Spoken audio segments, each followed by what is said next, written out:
Hello everyone, welcome to the official YouTube channel of zenith academy. আমি Shantanu sir. আজকে একটা এসএলএসটির 9-10-এর ইন্টারভিউর উপর ভিডিও বানাচ্ছি। ইন্টারভিউর উপর অলরেডি আমার ভিডিও বানানো আছে, কিন্তু আজকের টপিকটা একটু অন্যরকম। কারণ বেশ কিছুদিন ধরে অনেকেই তোমরা ফোন করছো, অনেকেই হোয়াটসঅ্যাপে মেসেজ করছো। তো যেগুলো জানার জন্য তোমরা ফোন করছো বা মেসেজ করছো, বা আমি আমার স্টুডেন্টদের যাদের ইন্টারভিউ নিচ্ছি, মক ইন্টারভিউ, তাদের যে প্রবলেমগুলো আমি দেখছি, আহ, তো সেগুলো নিয়েই আজকে আমি ভিডিওটা বানাচ্ছি। বেসিক্যালি এই ভিডিওতে আমি তোমাদের আহ, বলবো যে কোনগুলো করবে না, মানে কোন জিনিসগুলো করলে তোমাদের ইন্টারভিউতে মার্কস কমতে পারে, মানে কমতে পারে মানে কমবে, এবং কোনগুলো ইন্টারভিউতে করা উচিত নয়। ঠিক আছে? তো এই ডোন্টস গুলোই আজকে আমি এই ভিডিওতে আলোচনা করব। তো প্রথমে আমি বারবার তোমাদের একটা কথা যেটা বলে আসছি, যে ইন্টারভিউ মানে কিন্তু তোমার নলেজ টেস্ট নয়, এখানে এটা হচ্ছে তোমার পার্সোনালিটি টেস্ট। তুমি কতটা জানো, সাবজেক্ট সম্বন্ধে তোমার কতটা নলেজ আছে, সেটা কিন্তু তোমার রিটেনে প্রুফ হয়ে গেছে। তোমার সাবজেক্টের নলেজ আছে মানেই তুমি আছে বলেই কিন্তু তুমি রিটেনটা কোয়ালিফাই করেছো। এবার আসছে তাহলে আমাদের ইন্টারভিউতে আমাদের কি হবে। ইন্টারভিউ ক্লাসে বেসিক্যালি তোমাদের থেকে এটা জানতে চাওয়া হবে যে তুমি কতটা এলিজিবল। মানে একটা টিচার হতে গেলে যে এলিজিবিলিটি গুলো দরকার, শুধুমাত্র তোমার বিএড থাকলো বা গ্র্যাজুয়েশন মাস্টার্স থাকলো, তুমি রিটেন কোয়ালিফাই করলে, এটাই তো একটা টিচার হওয়ার ক্রাইটেরিয়া নয়, তাই না? একটা টিচারের কিছু ক্যারেক্টারিস্টিক্স থাকবে, কিছু কোয়ালিটি থাকা দরকার। সেটা কখনোই রিটেন এক্সামে বোঝা সম্ভব নয়, তার জন্যই কিন্তু ইন্টারভিউ ডেমো নেওয়া হচ্ছে। তো এখানে যে ভুলটা অনেকেই তোমরা করছো, সেটা হচ্ছে তোমরা সবাই ভাবছো যে আমাকে সব পড়ে যেতে হবে, বিকজ ইন্টারভিউর কোনো সিলেবাস হয় না। কোন জায়গা থেকে কোয়েশ্চেন করবে সেটা তোমরা কেউ জানো না, আমিও জানি না, ইভেন ইন্টারভিউয়াররাও জানেন না, কারণ ওনারাও ইনস্ট্যান্ট কোয়েশ্চেন করেন। তো এইটা ভেবে সবাই কিন্তু সবকিছু পড়তে চাইছো। এবার এই সবকিছু বলতে কি বোঝায়, সবকিছুর মধ্যে কি পড়ছে দেখো। তোমার লাস্ট কোয়ালিফিকেশন, মানে সেটা মাস্টার্স বা গ্র্যাজুয়েশন, সেটা পড়তে হচ্ছে। তোমার বিএড কোর্সে তুমি যা পড়েছো সেটা পড়তে হচ্ছে, সঙ্গে 9-10-এর পুরো সিলেবাস তোমাকে দেখতে হচ্ছে, যার যেটা সাবজেক্ট হোক, ইংলিশ হোক, বেঙ্গলি হোক, হিস্ট্রি হোক, যাই হোক, সেগুলো দেখতে হচ্ছে। তাহলে ভাবো, এই তিনটে জায়গা যদি তোমাকে কভার করতে হয়, ইট উইল টেক টাইম, অনেকটা সময় সাপেক্ষ ব্যাপার। এবং এত তাড়াহুড়ো করে পড়ে তুমি কিন্তু সব মনেও রাখতে পারবে না, বরং ভুলবে বেশি। তাই প্রথমে মাথা থেকে এটা বাদ দিয়ে দাও, আমাকে সব পড়ে ফেলতে হবে। ঠিক আছে? এবার তাহলে পড়বো কোনগুলো। তোমাকে যদি এখন তোমার লাস্ট কোয়ালিফিকেশন মাস্টার্স, সাধারণত তোমাকে জিজ্ঞেস করবেন না ওনারা যে মাস্টার্সের পুরো সিলেবাসটা বলো, পুরো কারিকুলামটা বলো। এরকম ওনারা কোয়েশ্চেন করেন না, কারণ এটা ওনারাও জানেন খুব ভালো করে যে একটা ক্যান্ডিডেটের পক্ষে সবগুলো মনে রাখা সম্ভব না। বা অনেকে ধরো 5 বছর 6 বছর আগে মাস্টার্স করেছে, তো পুরো কারিকুলাম মনে রাখাটা সম্ভব না। তো ওনারা কি ধরনের প্রশ্ন করেন, হয়তো তোমাকে জিজ্ঞেস করবো যে মাস্টার্সে আপনি কি পোয়েম পড়েছেন, মাস্টার্সে আপনি কি ড্রামা পড়েছেন, বা মাস্টার্সে কোন কার লেখা আপনার সব থেকে ভালো লেগেছে, কয়েকটা রাইটারের নাম বলুন। এইরকম কোয়েশ্চেন তোমাকে করবে। ঠিক আছে? বা বিএড থেকে যে কোয়েশ্চেন গুলো, বিএড থেকে অনেক রকম কোয়েশ্চেন হতে পারে। তবে সাধারণত দেখো, তোমাকে সব থিওরি ধরে ধরে প্রশ্ন হয়তো করবেন না, বিএড থেকে ম্যাক্সিমাম সিচুয়েশন বেসড কোয়েশ্চেন বেশি হয়। যেমন ধরো একটা ক্লাসের মধ্যে একটা স্টুডেন্ট টুকলি করছে, ঠিক আছে, চিটিং করছে, তো আপনি গার্ড দিচ্ছেন, তো আপনি কি করবেন, এরকম প্রশ্ন যদি করে। বা একটা স্টুডেন্ট কন্টিনিউ গল্প করে যাচ্ছে ক্লাসের মধ্যে, তো আপনি কিভাবে তাকে বোঝাবেন। বা গ্রামার আপনি কি মেথডে পড়াবেন, কোন মেথডটা সব থেকে বেশি এফেক্টিভ। তো এই যে লার্নিং এর মেথড গুলো, এইগুলো থেকে বেশি প্রশ্ন করা হয়। বা তোমার স্কুলের সিলেবাসে আসি, 9-10-এর। এবার 9-10-এ দেখো, পোয়েম, প্রোজ অনেক আছে, বা যার যেটা সাবজেক্ট হোক, হিস্ট্রি, জিওগ্রাফি, যাই হোক, তো সেটা একটা ভাস্ট জায়গা। এইবার এখানে একটা সমস্যা হচ্ছে যে, যেহেতু তুমি 9-10 পড়াবে, তাই 9-10-এর সিলেবাসটা তোমার ভালো করে অবশ্যই দেখে যেতে হবে। ঠিক আছে? এইটা বেশি ভালো করে দেখতে হবে তোমাকে, কারণ এটাই তুমি পড়াবে টিচার হওয়ার পরে। তো এখান থেকেও তোমাকে সাধারণত ওই চ্যাপ্টার ধরে ধরে তো ওরকম প্রশ্ন করবেন না। তোমাকে হয়তো জিজ্ঞেস করতে পারেন যে কোন কবিতাটা আপনার ভালো লাগে, বা কোন গল্পটা আপনার ভালো লাগে, বা হিস্ট্রি যার সাবজেক্ট বলো, কোন চ্যাপ্টারটা সব থেকে আপনার বেশি ভালো লাগে। এই ধরনের যে প্রশ্নগুলো, আহ, এই ধরনের প্রশ্ন তোমাকে হয়তো করতে পারে। বা আপনার কি মনে হয় এই বইয়ের মধ্যে কোনো এমন একটা চ্যাপ্টার আছে যেটা ঠিক রিলিভেন্ট নয়, মানে 9-10-এর জন্য এটা ঠিক নয়, এটা 9-10-এ দেওয়া উচিত হয়নি, এই ধরনের ক্রস কোয়েশ্চেন মানে তোমার থেকে জানতে চাইবে আর কি, এই ধরনের প্রশ্ন করতে পারে। তো সেই জন্য আমি সবাইকে বলবো, ফার্স্ট অফ অল এটা মাথা থেকে বাদ দাও যে তোমাকে সব প্রশ্নের উত্তর দিতে হবে। তাহলে আমাকে কি করতে হবে? আমাকে যেটা করতে হবে সেটা হচ্ছে বেসিক জায়গাগুলো একটু ভালো করে তৈরি করতে হবে। বেসিক জায়গা বলতে কি, সেটা আমি আগেও ইন্টারভিউ ক্লাসে তোমাদের বলেছিলাম যে যেমন তোমার একটা ফেভারিট অথর জিজ্ঞেস করতে পারে, সেটা তোমাকে তো বলতেই হবে, বা শেক্সপিয়ার সম্বন্ধে ইনফরমেশন তোমাকে নিয়ে যেতে হবে। হিস্ট্রি অফ ইংলিশ লিটারেচারের বেসিক যে এজের ক্যারেক্টারিস্টিক্স গুলো, ব্যাকগ্রাউন্ড গুলো, এইগুলো একটু জেনে যেতে হবে। ব্যাস, এইগুলো একটু বেসিক ইনফরমেশন তোমাকে নিয়ে যেতে হবে, মোটামুটি তোমরা সেগুলো জানো। এইগুলো তোমাকে উত্তর দিতে হবে। কিন্তু কোনো একটা এজ থেকে বা কোনো একটা রাইটারের কোনো ইনডেপথ কোনো একটা কোয়েশ্চেন করলো, সেটা তুমি নাও জানতে পারো। এখন দেখো, শেক্সপিয়ারের প্রায় 154টা সনেট আছে। এবার তোমাকে তো কখনো বলবেন না যে 154টা সনেট তুমি পরপর বলো, বা একটা পার্টিকুলার নাম্বার দিয়ে বললো এই সনেটটা পড়েছেন। এটা আমরা নাও পড়ে থাকতে পারি। আমরা খুব কম মানুষই আছি মানে লিটারেচারে যারা পড়েছি, যে সব সনেটগুলো পড়েছি। তো সেক্ষেত্রে তুমি কিভাবে ব্যাপারটাকে হ্যান্ডেল করবে? তখন তুমি এরকম বলতে পারো, স্যার আমি এইটা পড়িনি, আমি এটা পড়েছি। ঠিক আছে? তো এইভাবে তোমরা কিন্তু বলতে পারো যে ওয়ার্ডসওয়ার্থের তোমাকে ধরো একটা টিনটন অ্যাবে পড়েছো, এবার ওটা অনার্সের সিলেবাসে ধরো ছিল। এবার সেটা তুমি যদি না পড়ো, না স্যার আমি সলিটারি রিপার পড়েছি বা লুসি পোয়েমস পড়েছি। তো এইরকম কিন্তু তোমরা বলতে পারো। তো হয়তো দেখবে ওনারা ওখান থেকেই প্রশ্ন করলেন। তো সব উত্তর দিতে হবে, এইটাকে মাথা থেকে বাদ দাও। কারণ উত্তর সব ঠিক দিলেই যে তুমি ভালো নাম্বার পাবে সেটা নয় কিন্তু। ওই যে বারবার বললাম, তুমি কিভাবে উত্তরটা দিচ্ছ সেটা কিন্তু ম্যাটার করে। এটা আগে মাথা থেকে বাদ দিতে হবে। আচ্ছা, এবার দেখো আমি কয়েকটা জিনিস বলি যেগুলো তোমরা অনেকেই করছো, যেগুলোকে তোমার অ্যাভয়েড করতে হবে। যেমন কোনো ধরো প্রশ্ন তোমাকে করা হলো, যে কোনো সাবজেক্টেরই হোক না কেন, একটা প্রশ্ন করা হলো যে কোনো।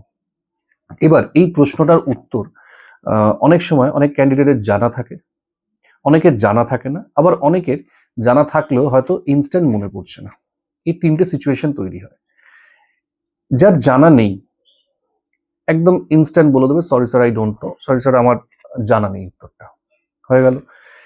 এবার ধরো তোমার যদি জানা থাকে, তুমি বললে আনসারটা, কিন্তু এমন যদি হয় যে তোমার জানা নেই, এই জানা আছে বাট এই মুহূর্তে মনে পড়ছে না, তখন তুমি কি করবে? তুমি দুটো জিনিস করতে পারো। যদি মনে হয় যে আমার মনে পড়বে না, বা ভাবলে হয়তো এই মুহূর্তে মনে পড়বে না, কনফিউজ তুমি, তখন বলতে পারো যে সরি স্যার এই মুহূর্তে আমার মনে পড়ছে না, এটা বলতে পারো। কিংবা এমনও অনেক প্রশ্ন থাকে যেগুলোর উত্তরটা হয়তো তুমি একটু ভাবলেই আনসার দিতে পারবে, মনে পড়ে যাবে, কিন্তু ইনস্ট্যান্ট তুমি মনে করতে পারছো না। তখন তুমি ওনাদের থেকে পারমিশন নেবে যে আমি কিছুটা সময় পেতে পারি, তাহলে আমার একটু মনে করলে হয়তো আমি উত্তরটা দিতে পারবো। ঠিক আছে? কিন্তু এই যে সময়টা বললাম, সময়টা কিন্তু যেন দীর্ঘ না হয়। তুমি 2-5 সেকেন্ড ভাবলে ঠিক আছে, কিন্তু তুমি এখন 1 মিনিট ধরে যদি বসে ভাবতে থাকো, সেটা কিন্তু হবে না। তাহলে এখানে তোমার নাম্বার কমবে। অনেকেই যেটা করে, অনেক রকম ভাবে ভাবতে ভাবতে তোমার নাম্বার কমতে থাকছে কিন্তু। তাই মানে you can not waste time. সময় নষ্ট করা যাবে না। কয়েক সেকেন্ডের মধ্যে যদি ভাবলে তুমি উত্তর দিতে পারো, ভালো। তো না হলে একদম বলে দেবে, সরি স্যার আমার এই মুহূর্তে মনে পড়ছে না। ক্লিয়ার? এই একটা নেগেটিভ পয়েন্ট। এবার দেখো, ভাবার সময় আমাদের যে বডি ল্যাঙ্গুয়েজ চেঞ্জ হয়। ঠিক আছে? কেউ দেখবে আমরা এরকম তাকাচ্ছি, এরকম তাকাচ্ছি, কেউ নিচের দিকে তাকিয়ে ভাবি, তাই না? আবার কেউ বিভিন্ন রকম মুখের এক্সপ্রেশন চেঞ্জ করি ভাবার সময়। এই জিনিসগুলো করা যাবে না। ভাবো, যাই করো না কেন, সবসময় তোমাকে আই কন্ট্যাক্ট রাখতে হবে। উত্তর সবসময় ইন্টারভিউয়ারদের দিকে তাকিয়ে দিতে হবে। এদিক ওদিক কিন্তু তাকানো যাবে না। ঠিক আছে? এই জিনিসটা একদম করবে না। এটা বারবার আমি তোমাদের বলছি। এটা অনেকের কিন্তু মানে অভ্যাস, স্বভাব এটা। এটা চট করে চেঞ্জ করা যায় না। এটাকে তোমাদের চেঞ্জ করতে হবে। উত্তর যখন দেবে, একদম সরাসরি চোখের দিকে তাকিয়ে উত্তর দেবে। ঠিক আছে? আরেকটা যেটা ভুল অনেকেই তোমরা করো, যে আনসারটা দিতে পারলে না, অথচ মুখ দিয়ে হাসি বেরিয়ে গেল। হুম? হেসেই বলছে, সরি স্যার আমি আনসারটা জানি না। এইটা কিন্তু করবে না একদম। অনেকে ধরো মক ইন্টারভিউ দিচ্ছ, সামনে তোমার ধরো যিনি বসে আছেন, তিনি তোমার ইন্টারভিউ নিচ্ছেন, তুমি জানো এইটাই তোমার ফাইনাল ইন্টারভিউ নয়, তো এটা আমি পরে চেক করে নেবো। আলটিমেটলি এটা কিন্তু হবে না চেঞ্জ। তাই কখনো যদি কোনো উত্তর না পারো, সেটা তোমার এক্সপ্রেশনে বোঝাতে হবে you are feeling sorry for that. ঠিক আছে? তোমার মধ্যে যেটা গিল্টি ফিলিং কাজ করছে, এটা কিন্তু তোমাকে বোঝাতে হবে, তুমি হাসতে পারো না। ঠিক আছে? অনেক সময় কিন্তু ইন্টারভিউয়াররা সেরকম যদি স্ট্রিক্ট ইন্টারভিউয়ার থাকেন, তোমাকে ইনসাল্ট করে দেবে। তাই কখনো মুখের এক্সপ্রেশন এমন করবে না যেন মনে হচ্ছে তুমি হাসছো। ঠিক আছে? অনেকে তো এরকম নয় যে মন থেকে হাসছে, কিন্তু অনেকে হয়তো একটু এক্সপ্রেশনগুলো এরকম, সবসময় একটু হেসে কথা বলতে ভালোবাসে। কিন্তু উত্তর যদি দিতে না পারো কখনো এটা করবে না। ঠিক আছে? আরেকটা ভুল অনেকে করে, যে প্রশ্ন করা হলো, তুমি উত্তরটা জানো না, তুমি আবার ধরো ইন্টারভিউয়ারকে জিজ্ঞেস করছো। মক ইন্টারভিউতে অনেকে আমি দেখেছি করতে, যে স্যার এটা উত্তরটা কি হবে? কখনো জিজ্ঞেস করবে না। ইন্টারভিউয়ারকে কখনো প্রশ্ন করা যায় না। তুমি যদি কোনো উত্তর না জানো, বলে দেবে জানি না। কিন্তু এর উত্তর কি হতে পারে সেটা কখনো কিন্তু তুমি ইন্টারভিউয়ারকে জিজ্ঞেস করতে পারো না। ঠিক আছে? এটা মাথায় রাখতে হবে। এইবার অনেক সময় ইন্টারভিউয়াররা তোমাদের পেশেন্স চেক করার জন্য ক্রস কোয়েশ্চেন করতে পারে। ধরো ৩ জন প্যানেলে মানে বসে আছে। এবার একজনের প্রশ্ন শেষ হতে না হতে আরেকজন প্রশ্ন করবে। তার প্রশ্নের উত্তর তুমি দিতে না দিতে আরেকজন প্রশ্ন করবে। এইভাবে কন্টিনিউ ফায়ারিং হবে। এবার এতে কি হয়, যারা একটু নার্ভাস তারা কিন্তু টেনশনে পড়ে যায়। তখন কিন্তু কার উত্তর দেবে সে কিন্তু বুঝতে পারে না। আচ্ছা, এখান থেকে কিন্তু বোঝা গেল তুমি অ্যাকচুয়ালি নার্ভাস হয়ে যাচ্ছ। তুমি অকওয়ার্ড সিচুয়েশনের মধ্যে পড়লে তুমি নিজেকে সামলাতে পারবে না। তো যখনই তুমি ধরো কোনো প্রশ্নের উত্তর দিচ্ছ, ১ নাম্বার ইন্টারভিউয়ার ধরো তোমাকে প্রশ্ন করেছেন। তুমি তার দিকে তাকিয়ে উত্তর দিচ্ছ। মিডলে যিনি বসে আছেন, তোমার উত্তর শেষ হতে না হতেই, মানে হওয়ার আগেই কিন্তু তিনি আরেকটা প্রশ্ন করলেন, তখনও তোমার উত্তরটা দেওয়া শেষ হয়নি। তখন তুমি কি করবে? তখন তুমি তার উত্তরটা দেওয়া শুরু করলে। তখন তো যিনি আগে প্রশ্ন করেছিলেন তিনি বলবেন তখন যে, "তুমি তো আমার প্রশ্নের উত্তরটা দিলে না। মানে কমপ্লিট করলে না।" তখন তুমি বলবে, যিনি তোমাকে মানে সেকেন্ড ইন্টারভিউ যিনি প্রশ্ন তোমাকে করলেন, তুমি তার থেকে আগে পারমিশন নেবে। ঠিক আছে? স্যার আমি কি এই উনার উত্তরটা দিয়ে আপনার উত্তরটা দেব? উনি কি বলেন সেটার উপর ডিপেন্ড করছে। উনি যদি বলেন ঠিক আছে তাই, আর নাহলে বলেন না না ঠিক আছে আপনি বলুন, বা যিনি তোমাকে প্রশ্ন প্রথমে করেছেন উনি বলবেন না ওনার উত্তরটাই দিন। তখন ঠিক আছে তুমি পারমিশন পেয়ে গেলে। বাট উইদাউট পারমিশন তুমি কিন্তু তোমার আনসার চেঞ্জ করতে পারবে না। যার উত্তরটা তুমি শুরু করেছিলে, যার প্রশ্নের উত্তর দেওয়া সেটাকে শেষ করে তার পরেরটা আসবে। ঠিক আছে? নাহলে পারমিশন চাইবে। এটা একটা ব্যাপার। অনেকের কথা বলার সময় কিছু মুদ্রা দোষ আছে। কেউ দেখবে কথায় কথায় মানে বলে। হ্যাঁ? আবার কেউ কথায় কথায় যেমন হুম? ধরুন এই ধরনের যে আ কথাগুলো যেগুলো আপনার মুখ দিয়ে বেরিয়ে যায় আরকি। আনইনটেনশনালি হয়ে যায়। হুম? তো এইগুলো ফরমাল জায়গাতে কিন্তু একদমই চলে না। মানে ইট সাউন্ডস অড, কানে বাজে কথাগুলো। তো এগুলো তোমরা নিজেরাও দেখবে, আ জানো যে তুমি কথার মধ্যে এইগুলো বেশি ব্যবহার করো। হুম? তো সেক্ষেত্রে যেমন আমার ক্ষেত্রেই বলছি, আমার একটা মুদ্রা দোষ আছে, আমি কিন্তু বলে ফেলি বারবার। তো যখনই তুমি এই ধরনের কথা বলবে, তখন সবসময় কিন্তু একটু চেক করবে। এবার এই চেক করার জন্য তোমার সামনে কেউ বসে থাকলেই ভালো। নাহলে আমি আগেও বলেছি এরকম তোমরা ভিডিও রেকর্ড করেও বলতে পারো। যাতে তুমি ওই কিন্তু বা মানে যেগুলো তোমার মুদ্রাদোষ কথার মধ্যে বেরিয়ে যাচ্ছে সেগুলোকে তুমি চেক করতে পারো। ঠিক আছে? সেগুলো বলবে না বারবার। আ অনেকের যাদের সাবজেক্ট ইংলিশ, এবার তোমাদের ইন্টারভিউ ইংলিশে হবে। তো সেক্ষেত্রে এখানে ওকে, হুম? আ আই সি, সো এগুলো কিছু পার্টিকুলার টার্ম আছে। বাংলায় যেমন মানে কিন্তুর কথা বললাম। এটা ইংলিশে যারা কথা বলে তাদের বেরিয়ে যায়। হ্যাঁ? তো এই সো ওকের হয়তো কোনো মানেই দাঁড়ালো না, অথচ সে বলে দিচ্ছে। এইগুলোকে চেক করতে হবে। এটা কিন্তু তোমার আ মানে পার্সোনালিটির উপর একটা নেগেটিভ ইমপ্যাক্ট ফেলবে। তাই এগুলোকে সবসময় কিন্তু তোমরা এভয়েড করবে। ঠিক আছে? সিচুয়েশন বেসড কোয়েশ্চেন যদি তোমাকে করা হয়, সবসময় মাথায় রাখবে you have to say in favor of the students as well as the education system. তুমি কখনো সিস্টেমের এগেইনস্টে কথা বলতে পারবে না। মানে তোমাকে হয়তো অনেক সময় একটুখানি উস্কে দিতে পারে যে এই ধরো করাপশন বা সিস্টেমের যে ড্রব্যাকস গুলো আছে, ঠিক আছে? এই জায়গাগুলো নিয়ে কিন্তু তোমাকে কোয়েশ্চেন করতে পারে। তো সেক্ষেত্রে সবসময় মাথায় রাখবে আনসারটা খুব ভেবেচিন্তে দেবে এবং ডিপ্লোম্যাটিক আনসার দেবে, যেখানে কোনো রকম ভাবে এটা যেন না মনে হয় এক্সামিনারে যে তুমি সিস্টেমের এগেইনস্টে গিয়ে কথা বলছো, কারণ তুমি ওই সিস্টেমের মধ্যেই থাকতে হবে, তোমাকে ওই সিস্টেমের মধ্যে থেকেই তোমায় পড়াতে হবে। তাই কখনো তুমি সিস্টেমের এগেইনস্টে গিয়ে কথা বলবে না। বা তোমাকে হয়তো এরকম প্রশ্ন করতে পারে যে এই যে এত করাপশন হচ্ছে এসএসসি তে, তো আপনি এই ব্যাপারে আপনার কি মত? তোমার হয়তো তুমি বলতে চাইছো না কিছু, তখন কিন্তু কখনো বলবে না সরি স্যার এই ব্যাপারে আমি কিছু বলতে চাই না। ঠিক আছে? এরকম কিন্তু তোমার থেকে যখন জানতে চাওয়া হচ্ছে তোমায় কিন্তু বলতে হবে। এবার বলতে হবে বলতে কি, যে তোমার কি কিভাবে তুমি ডিপ্লোম্যাটিক আনসারটা দেবে, যে তুমি তো এখানে অথরিটি নও, তাহলে এই সিস্টেমটা যারা চালাচ্ছেন তারাই অথরিটি। তুমি একদম সরাসরি বলবে আমার তাদের উপর মানে হায়ার অথরিটির উপর বা কনসার্ন অথরিটির উপর পূর্ণ আস্থা আছে, আশা করি সবকিছু ঠিক হয়ে যাবে। ডিপ্লোম্যাটিক আনসার দিতে হবে, কিন্তু কোনো রকম চার্জ করবে না তুমি। হ্যাঁ, সেটা তোমার বডি ল্যাঙ্গুয়েজ হোক বা কথার মধ্যেও কোনো কখনো যেন প্রকাশ না পায়, এটা মাথায় রাখবে সবসময়। ঠিক আছে, এই ব্যাপারগুলো কিন্তু মাথায় রাখতে হবে, কারণ এগুলোর জন্য তোমার নাম্বার কমবে, তুমি নিজেও বুঝতে পারবে না, অথচ তোমার নাম্বার কমতে থাকবে। তুমি ভাবলে হয়তো আমি উত্তর সব ঠিক দিয়েছি মানে আমি নাম্বার পাবো, ব্যাপারটা এরকম নয় কিন্তু। ঠিক আছে, তো পেশেন্স সবসময় তোমাকে রাখতে হবে। কোনো রকম ভাবে অধৈর্য হলে হবে না, কারণ অনেক সময় ধৈর্যের পরীক্ষা চলে। কন্টিনিউ কোয়েশ্চেন করা হচ্ছে, তুমি ধরো তোমার চোখ মুখে বোঝা যাচ্ছে তুমি আর পেশেন্স রাখতে পারছো না, বা বিরক্ত প্রকাশ করছো, বিরক্তি প্রকাশ করছো, তো এইগুলো কিন্তু একদমই করা যাবে না। এবং যখন আমি বারবার বলেছি উত্তর একদম আই কন্ট্যাক্ট রাখতে হবে, চোখে চোখ রেখে উত্তর দিতে হবে, কখনোই কিন্তু তুমি এদিক ওদিক তাকিয়ে উত্তর দিতে পারবে না। ঠিক আছে, বা ভাবছো তুমি কখনো মাথা নিচু করে ভাবছো বা বা তাকিয়ে ভাবছো, এগুলো করবে না। আর বেশি ভেবে কোনো উত্তর দেবে না, যদি মনে হয় ভাবতে গেলে আমার সময় লাগবে তাহলে স্ট্রেট বলে দেবে এটা স্যার আমার জানা নেই। ঠিক আছে, এই ব্যাপারগুলো কিন্তু অবশ্যই তোমাদের মাথায় রাখতে হবে। সব সাবজেক্টের ক্ষেত্রে, আমি শুধুমাত্র যে ইংলিশের কথা বলছি তা নয়, যে কোনো সাবজেক্টের জন্য তোমরা ইন্টারভিউর জন্য যদি প্রিপারেশন নিচ্ছ যারা, তো সব সাবজেক্টের ক্যান্ডিডেটদেরই আমি বলছি এই ব্যাপারগুলো অবশ্যই তোমাদের মাথায় রাখতে হবে। ফর্মালিটি মেনটেন করতে হবে, যেমন তুমি যখন ঘরে ঢুকছো তোমাকে গ্রিট করতে হবে, গুড মর্নিং স্যার বা গুড আফটারনুন স্যার, যেরকম যে সময় তুমি ঢুকছো, হ্যাঁ সেটা তোমাকে বলতে হবে। অনেক সময় দেখবে 12টার পর তুমি ঢুকলে, 1টার সময় ইন্টারভিউ হচ্ছে, তো তখন তুমি গুড আফটারনুন স্যার বলবে, কারণ অনেক সময় দেখবে তুমি ঢুকে বললে না, তোমাকে বললে এখন তার মর্নিং নেই, তো টাইমটা একটু দেখে নেবে, সেই অনুযায়ী তুমি বলবে।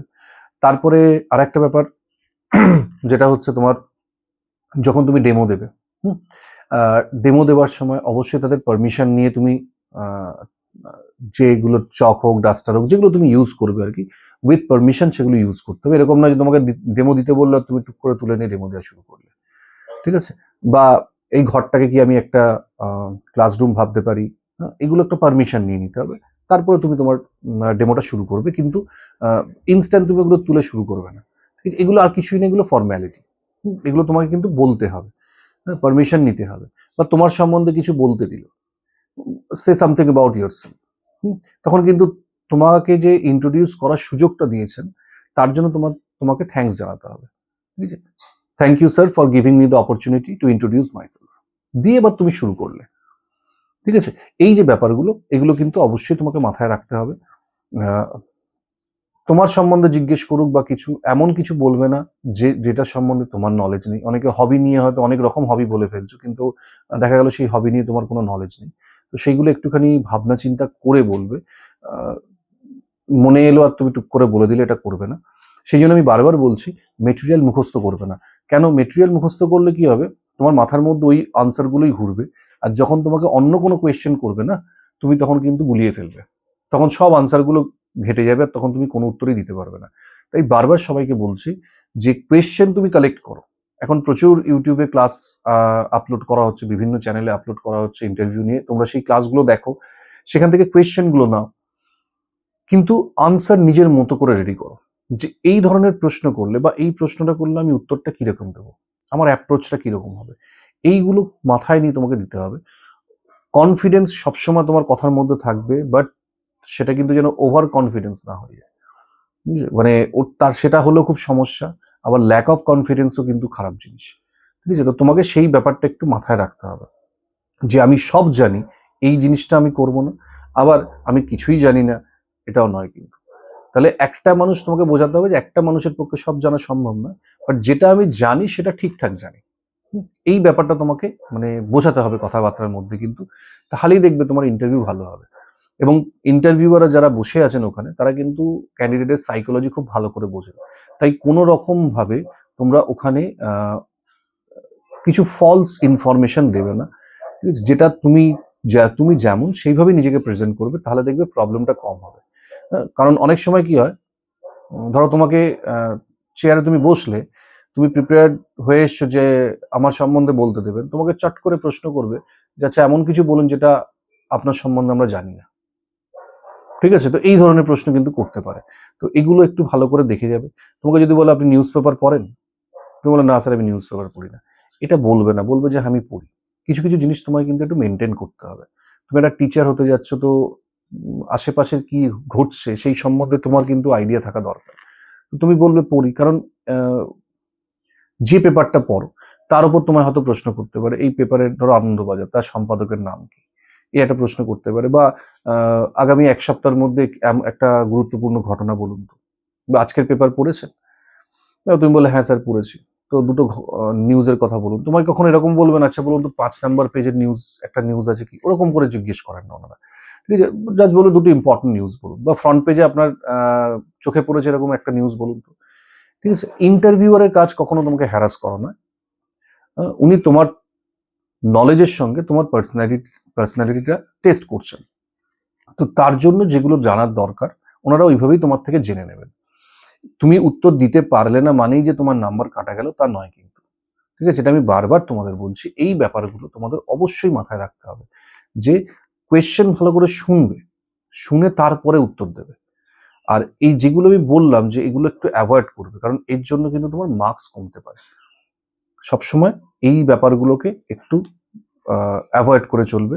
এখন থেকে তোমরা যারা ইন্টারভিউ প্রিপারেশন নিচ্ছ, আই থিঙ্ক তাদের এই প্রবলেমটা হবে না একটু ভালো করে প্র্যাকটিস করলে। কারণ তোমার কথাবার্তার মধ্যে যদি এই জিনিসগুলো থাকে, এগুলো নেগেটিভ পয়েন্ট, তো এর জন্য তোমার নাম্বার কাটবে, উত্তর দিতে পারলেও নাম্বার কাটবে।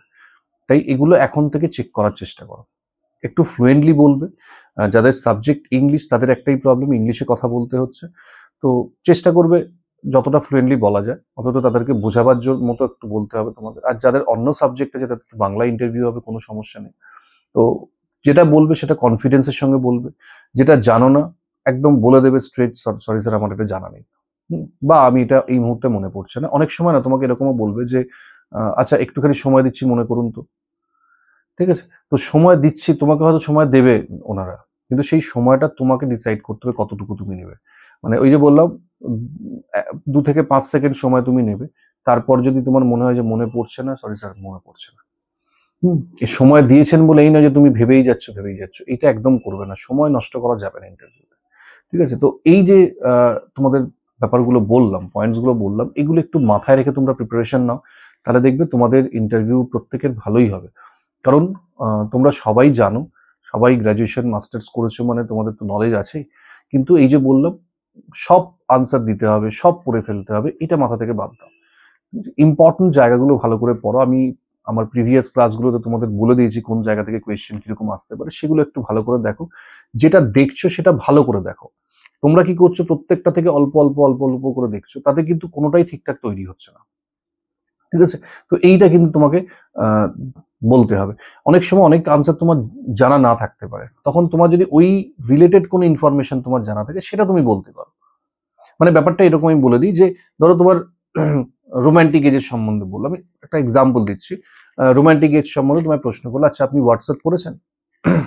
তোমার ধরো হোয়াটসঅ্যাপ পড়া নেই, তুমি বলতে পারো স্যার আমি হোয়াটসঅ্যাপ পড়িনি কিন্তু কিডস পড়েছি বা শেলি পড়েছি, এটা তুমি বলতে পারো। কারণ সব পোয়েট্রি কিন্তু রোমান্টিক এজ থেকে বিলং করছে। তাহলে তুমি তুমি অন্তত এটা বোঝাতে পারলে যে হ্যাঁ আমি রোমান্টিক এজ সম্বন্ধে একদম কিছু জানি না তা নয়, আমার জানা আছে, বাট আপনি যে প্রশ্ন করছেন সেই ইনফরমেশনটা আমার কাছে নেই। কিন্তু ব্যাপারটা এরকম যেন না হয় যে তোমাকে বললো যে ওয়ার্ডসওয়ার্থ কত সালে জন্মেছিলেন বলুন তো, এবার তুমি বললে যে স্যার ওয়ার্ডসওয়ার্থের জন্মটা মনে নেই, আমার শেলির জন্ম মনে আছে, এটা কিন্তু বলবে না। ঠিক আছে, এইটা বুঝতে হবে কোন জায়গায় কোন জিনিসটা আমি বলতে পারবো। মানে তোমাকে একটা জিনিস বোঝাতে হবে যে হ্যাঁ আমি রোমান্টিক এজ পড়েছি কিন্তু ওই ব্যাপারটা আমার ঠিক মনে নেই। যে এরকম করে কিন্তু অ্যাপ্রোচ গুলো তোমাকে করতে হবে, তুমি সব একবারে না বলে দেবে সেরকমও নয় কিন্তু।